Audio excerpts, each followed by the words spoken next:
They're not fast. They're not sexy. They're not going to make it onto a teenager's bedroom wall anytime soon. But somehow, they're still here. And honestly, we kind of love them for it. Today on Nobody Drives, we're diving deep into the world of the most boring cars ever made that just won't die. The unsung heroes, the cockroaches of the car world, the cars your uncle drove for 15 years without a single oil change. Think they're lame? Think again. These cars are smarter than you think. And maybe, just maybe, they're the future we didn't know we needed. Welcome to Nobody Drives. If you're into cars, the latest tech innovations, the rich history of automotive engineering, and everything that's shaping the way we drive, you're in the right place. Before we dive in, make sure to hit like, subscribe, and ring the bell so you never miss an episode about all things automotive, past, present, and future. Now, let's get into it. Let's kick things off with the gold standard of automotive boredom, the Toyota Corolla. Built for nothing, built for everything. Built to survive 4 generations of drivers, endless grocery runs, and the complete collapse of your country's economy. Fun fact, over 50 million Corollas have been sold worldwide. That's more than the population of Spain or 2 Polands. And the reason? Engineering that borders on overkill. Europe's answer? The Skoda Octavia. You know it, that gray company car your dentist drives. But here's the twist. It runs like a tank, eats diesel for breakfast, and sips fuel like a nun sips wine. Skoda uses VW Group platforms, but with Czech stubbornness and German paranoia. Translation?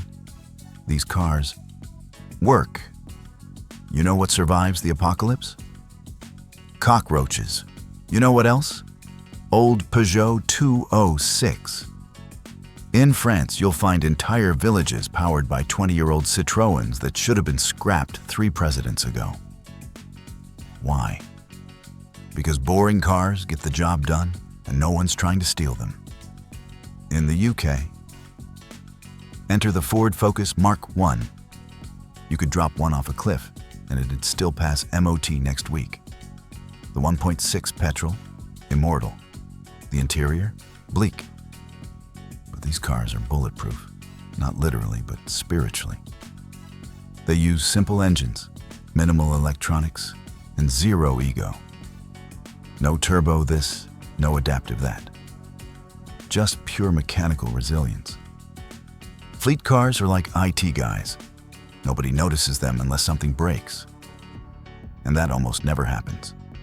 Think VW Passat, Opel Insignia, or Renault Megane DCI. They're driven like rental cars, serviced twice a decade, and still go the distance. Fleet cars are optimized for fuel efficiency. Hello, 65 plus miles per gallon diesels. Low maintenance. I forgot I even owned a car. Levels of drama-free operation. They may never set Nürburgring records, but they'll outlive your attention span and maybe your 3rd marriage. Here's the thing. Not everyone wants their car to be a spaceship. In Europe, the average new car buyer is over 50. And they're not looking for a cyberpunk hypercube. They want something that works, parks easily, and doesn't talk back. In 2024, the top 5 selling cars in Europe included the Dacia Sandero and Peugeot 208. Exciting? Nope. Profitable? You bet. And let's not forget insurance, repair costs, or how no one cries when a boring car gets scratched. They're the IKEA sofas of the road. Not pretty, but always there when you need them. Now here's the twist. Boring cars might outlive everything else. While hypercars get banned by emissions and EV startups collapse faster than crypto coins, guess who's still there? The humble diesel van.